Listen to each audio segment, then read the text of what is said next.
E aí galera do primeiro ano, beleza? Espero que estejam todos bem, beleza? Hoje eu vou apresentar para vocês, galera, nessa videoaula, um resumão sobre a Grécia Antiga, né? Que a gente já viu tudo e passar algumas atividades de uma outra videoaula para vocês, tá? Uma correção, assim também como aquela primeira parte de Roma que a gente estudou, desde a fundação de Roma até o período da crise na República, tranquilo? Aí também vou cobrar algumas atividades de vocês, vou corrigir algumas atividades de vocês e depois, posteriormente, quando a gente concluir Roma, eu vou passar o restante das atividades para que elas possam também ser corrigidas. Massa? Bom, a gente vai começar falando sobre a Grécia, né? Sobre o período chamada Grécia Antiga, ou Grécia Clássica. Bom, a gente tem um período chamado pré-homérico. Esse período pré-homérico, tá? Ele vai de aproximadamente do século XX até o século XIII a.C. E tem basicamente duas civilizações, a civilização cretense e a civilização micênica. Essas duas civilizações, elas vão dar origem, no caso, à civilização creto-micênica. A civilização cretense, ela tem uma característica de ser uma sociedade politeísta, por acreditar em vários deuses, e além de depender do comércio exclusivo do mar, tá? Devido à sua posição ligada ao mar Mediterrâneo, né? Por ser uma ilha, a ilha de Creta.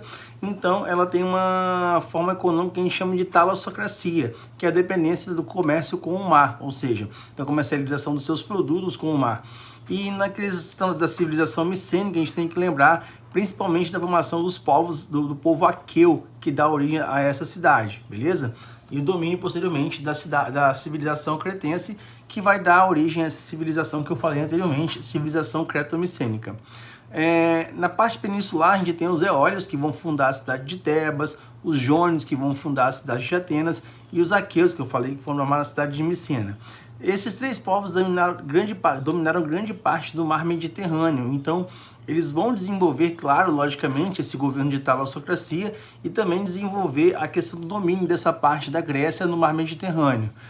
Correndo por fora, chegando por último, né, na parte da península, tá, chamado Península do Peloponeso, nós temos os dórios. Os dórios, eles chegam à região balcânica e eles tinham tanta, são os últimos a chegar, mas tinham tanta força militar que eles acabam expulsando todos os outros, né, ou grande parte, causando o que a gente chama de primeira diáspora. O que é essa diáspora? A diáspora é a fuga dos gregos, dessa parte inicial de Creta e da parte sul da Península do Peloponeso e da parte peninsular da Grécia, e eles vão fundar outras cidades em outras localidades. O que isso vai incentivar? A questão do aumento da oferta de produtos pelos gregos, que vão acabar comercializando as cidades entre elas mesmas, apesar da questão de uma disputa muito grande política que vai existir entre eles, mas existiu algo maior, cultural, que acabava, e religioso, que acabava os unindo, né?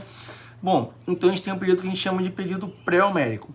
No período homérico, né, que vai ser baseado nas histórias da Ilíada e da Odisseia, contado pelo chamado Aedo, que era um cara que ficava cantando, basicamente, né, ou contando as suas histórias nas praças públicas, a gente vai ter o início dessa civilização grega formada pelos genos, tá? O que são genos? São grupos familiar de base agricultura. Como assim, né? A agricultura era a base da comercialização e da vida desses caras. Eles ganhavam dinheiro assim. Só que as terras que eles viviam nos genos eram terras coletivas. Conforme foi aumentando esses genos, né, os genos foram se associando, né, entre os próprios genos para ganhar mais corpo, eles vão formar uma outra espécie, né, de grupo chamado de fratrias. Essas fratrias vão se unir a outras fratrias, formarem tribos, tribos com tribos e cidades. Quando formam cidades, os grupos mais antigos dessas localidades vão acabar tendo preferência pela escolha das terras. Aí vai surgir uma coisa que é muito importante na sociedade grega, que é chamada o grupo aristocrata. O grupo aristocrata é o grupo que sempre vai acabar sendo privilegiado em detrimento aos outros grupos sociais que vão haver na Grécia. A gente vai ver isso quando a gente for ver o caso das polis, tá? No período arcaico, né, que é o período da chamada segunda diáspora. Por que a segunda diáspora é ocasionada? Como a população ela começa a crescer nessas áreas onde foi feita a primeira diáspora, então vai ter uma necessidade de ter mais terras férteis para ter mais alimentos. É uma coisa muito simples no processo histórico. Se eu tenho mais bocas para alimentar, eu tenho que ter mais comida. Em contrapartida, se eu tenho mais bocas para alimentar, se eu tenho um aumento populacional, assim dizendo, eu tenho o quê? O aumento também do número de braços para trabalhar na terra. Então, que é uma forma muito positiva de você acabar aumentando a sua produtividade de alimentos, tá? O que acontece no período arcaico. Porque falta terras, né? Porque tem muita gente devido ao crescimento populacional, mas as pessoas acabam saindo das suas terras e indo para outras localidades, fundando novas colônias gregas. E isso acaba ocasionando o quê? Um aumento e um incentivo, ou então um incremento do chamado comércio marítimo, tá? E também comércio de artesanatos. Novos grupos sociais vão começar a surgir, consequentemente, rivalidades entre eles, tá? Como, por exemplo, a aristocracia, etc e tal, né? Bom, além disso, você tem uma cultura chamada de uma cultura helênica, que a gente vai ver com mais exatidão na questão dos macedônios, quando os macedônios forem expandir sobre o governo de Alexandre o Grande, principalmente para o Oriente, que ele vai respeitar a questão das outras culturas e não vai impor a cultura grega ou a macedônica sobre as outras culturas, o que acaba misturando e miscigenando. Mas é claro que para muitas pessoas, por exemplo, né, como para os próprios gregos, essas culturas eram vistas como culturas bárbaras, eles não gostavam de ver como uma cultura miscigenada. Além disso, o aumento da escravidão, principalmente por dívidas, tá? Que acabavam também sendo esses escravos vendidos muitas vezes, né, quando eram feitos escravos de guerra, aumentando a questão do comércio de escravos. Nas chamadas cidades-estados, né, ou simplesmente polis gregas, que surgem no século 8 a.C., eles têm como uma localidade principal a Acrópole, que é um refúgio da aristocracia. Lembrando, aristocracia é um termo histórico que significa, galera, é um pequeno grupo que vai se manter, que vai, no caso, estar no poder, tá? E ao redor dessa Acrópole, no caso, que era onde os aristocratas se reuniam, viviam as pessoas normais, como, por exemplo, artesãos e comerciantes, tá? Lembrando que a Acrópole era sempre o local mais alto da cidade, tá? Porque eles acreditavam na questão da conexão com os deuses, etc e tal. Então, por isso você tem essa facilidade. Uma cidade-estado que eu quero destacar, Esparta, né? Na chamada Península do Peloponeso. Foi, como eu disse, fundada pelos dórios. A base da vida dela era a questão do militarismo. Tinha agricultura e tinha o pastoreio. Mas qual era o chamado ganha-pão, a base, né? Militarismo. Tanto é que as crianças desde cedo elas eram tratadas e ensinadas a serem guerreiras. Tinham essa filosofia, né, da questão da chamada arte da guerra. Bom, também tinha a questão dos escravos que eram trazidos após esses conflitos que acabavam sendo comercializados, e a forma de governo que existia em Esparta era a forma de governo de dois reis. A gente chama de diarquia. Eram dois reis, no caso, que governavam ao mesmo tempo. Uma particularidade sobre essa questão das cidades-estados, né, que a gente não tinha uma unificação total na Grécia, então cada cidade-estado adotava a sua forma de governabilidade, como, por exemplo, o caso de Esparta, que adota a diarquia, ou seja, duas pessoas governando ao mesmo tempo, tá? Esse poder dos diarcas, ou então, no caso, desses reis, eles eram limitados por um poder chamado gerúsia, que eram 28 anciãos, as pessoas mais velhas, e as pessoas ficavam no cargo até morrerem, né? A gente chama isso aí de um conceito histórico num processo vitalício. Bom, quem era a aristocracia nessa localidade? Eram os esparciatas, tá? Que eram descendentes direto do povo dório, que é o povo que fundou. Você tinha também uma outra galera da classe social, os periecos, tá? Que viviam nas periferias e eram obrigados a se alistarem aos cargos baixos do exército, como, por exemplo, os soldados, para ir lutar nas batalhas que eram ocasionadas pelos espartanos. Eles não tinham direitos políticos nenhum, os chamados periecos, tá? Pagavam impostos, tá? Muitos impostos, e além deles tinham também os zilotas. Quem eram esses zilotas? Só lembrando que eles não tinham direitos políticos também, os periecos. Os zilotas eles são escravos? Não, os zilotas eles são servos de quem? Do Estado.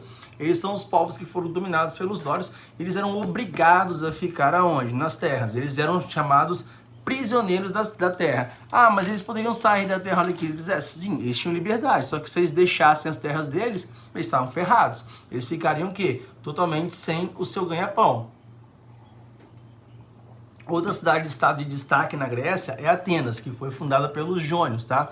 Na Grécia, em Atenas, você não tinha uma diarquia, você tinha uma monarquia. Monarquia, apenas uma pessoa governando, tá?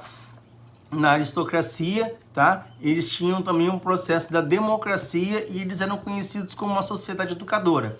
Enquanto Esparta visava a questão militar, Atenas visava a questão da educação, tá? Principalmente que de lá surgiram os principais filósofos. Quem era considerado cidadão, por exemplo, em Atenas? Cidadão era qualquer pessoa, né? Não. Eram homens maiores de 21 anos, livres, nascidos de família ateniense.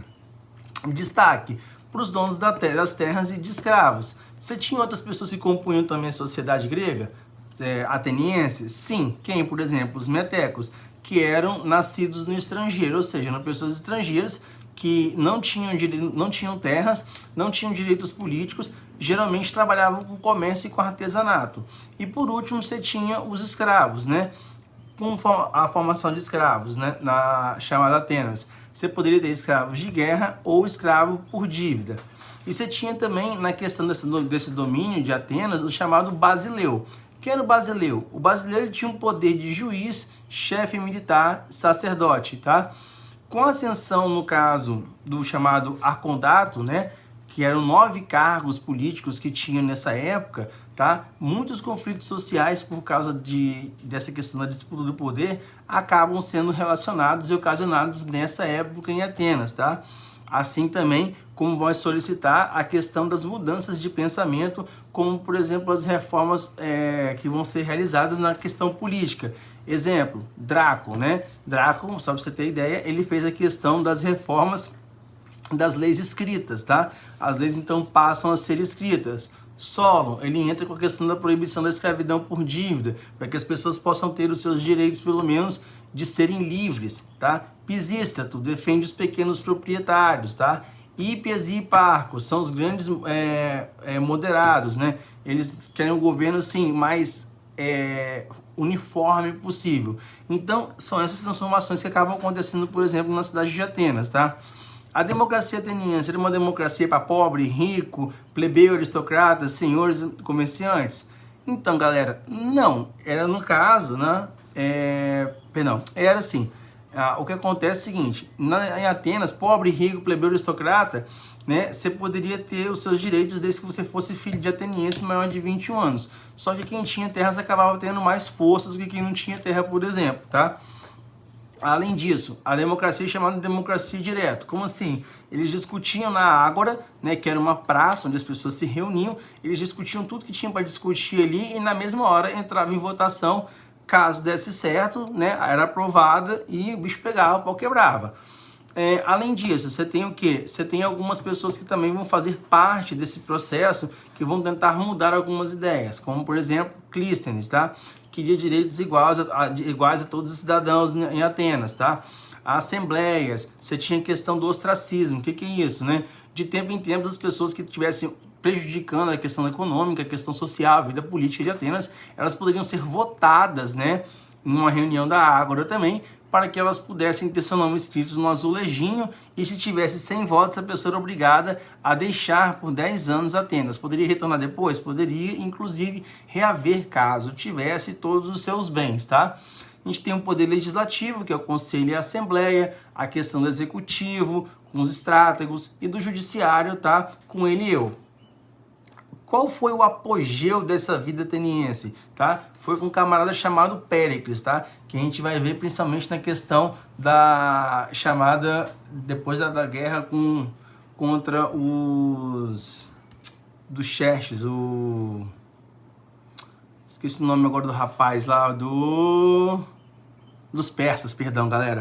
Então, contra os persas ele ganha destaque depois quando forma a chamada quando vai haver uma guerra, tá, entre atenienses e basicamente, né, atenienses e espartanos, ele vai fundar a Liga de Delos, tá? Essa Liga de Delos era uma liga que queria juntar a grana de todas as polis gregas, mais um comando de Atenas, porque Atenas se achava intelectualmente superior a todas essas pessoas, a toda essa galera que estava ali naquele momento. Então, acaba ocasionando isso.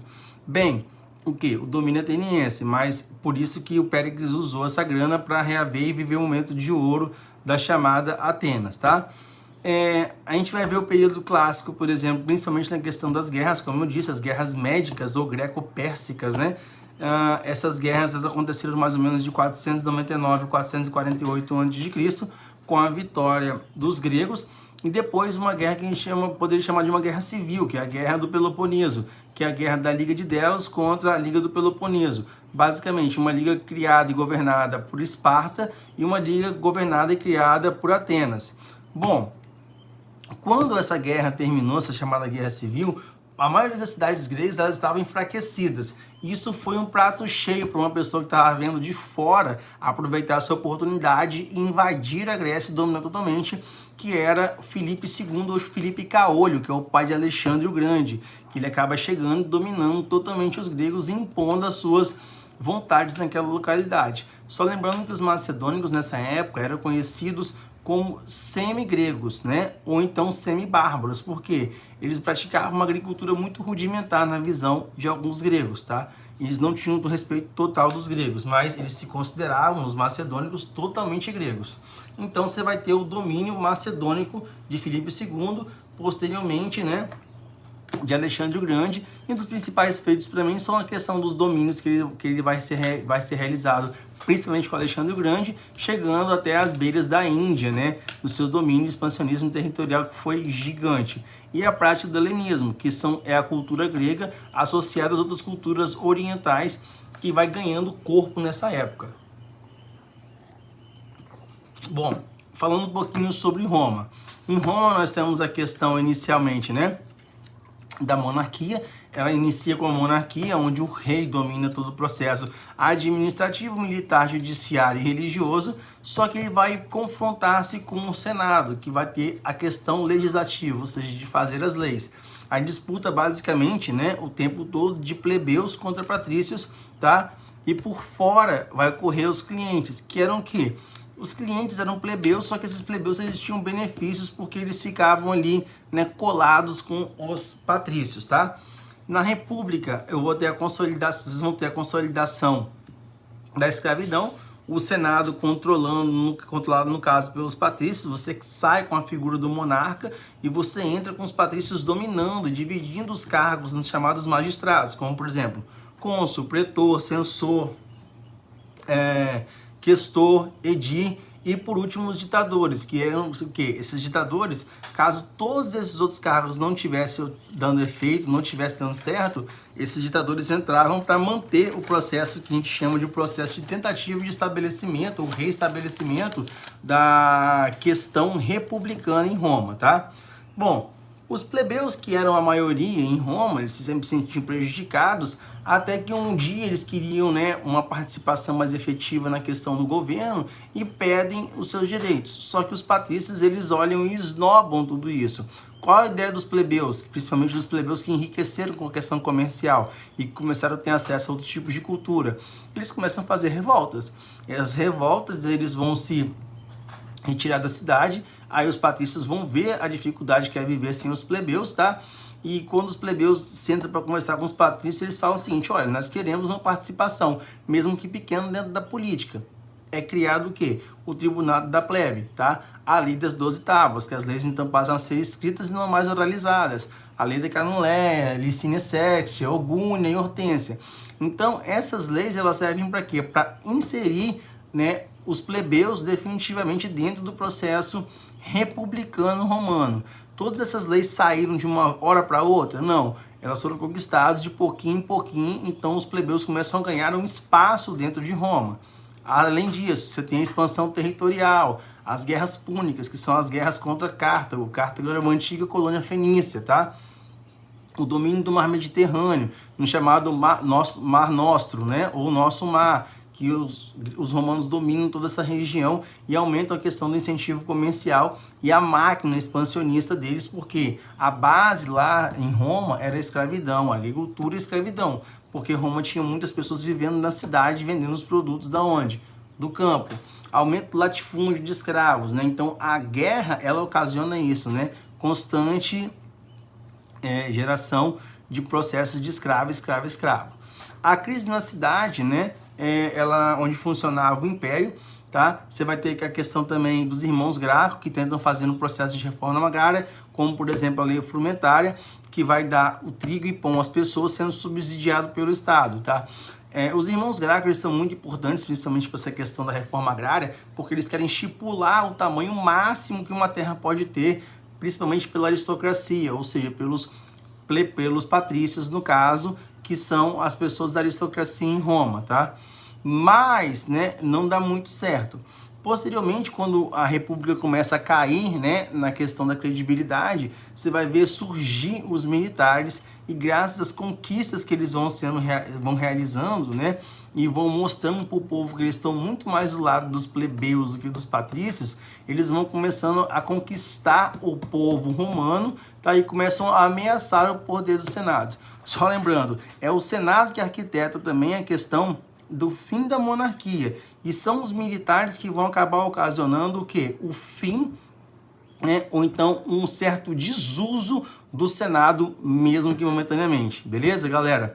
Eu vou gravar uma outra aulinha para vocês agora falando da questão da correção dos exercícios e dando dicas para vocês fazerem os outros exercícios quem ainda não fez. Beleza? E qualquer tipo de dúvida que vocês vierem a ter, é só entrar em contato pelo meu e-mail que eu vou disponibilizar na descrição dessas aulas, beleza? Valeu, grande abraço!